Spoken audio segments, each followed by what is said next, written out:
প্রিয় ফেসবুক বন্ধুরা, আমি এখন আছি যশোর জেলার মনিরামপুর উপজেলার কেন্দ্রীয় শহীদ মিনারে। না টেনে সম্পূর্ণ ভিডিওটি দেখতে থাকুন, অনেক অজানা তথ্য আপনি জানতে পারবেন। শহীদ মিনার মূলত নির্মাণ করা হয়েছিল 1952 সালের ভাষা শহীদদের স্মরণে।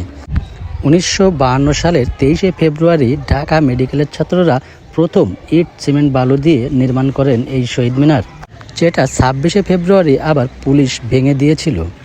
বর্তমানে আমরা বিভিন্ন জেলা, উপজেলা, এমনকি সরকারি, আধা সরকারি বা বেসরকারি শিক্ষা প্রতিষ্ঠানে যে শহীদ মিনারগুলো দেখে থাকি তার নকশা করেছিলেন স্থপতি হামিদুর রহমান। 1963 সালে প্রথমবারের মতো শহীদ মিনারের উদ্বোধন করা হয়, যেটি করেছিলেন শহীদ আবুল বরকতের মা হাসিনা বেগম।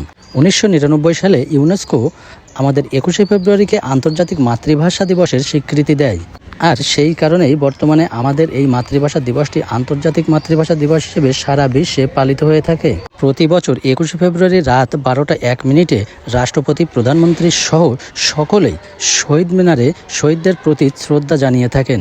ভিডিওটি আপনাদের কেমন লাগলো কমেন্টে অবশ্যই জানাবেন, আর যদি ভালো লেগে থাকে কমেন্টের পাশাপাশি লাইক ও শেয়ার করে অন্যদের দেখার সুযোগ করে দেবেন। ধন্যবাদ।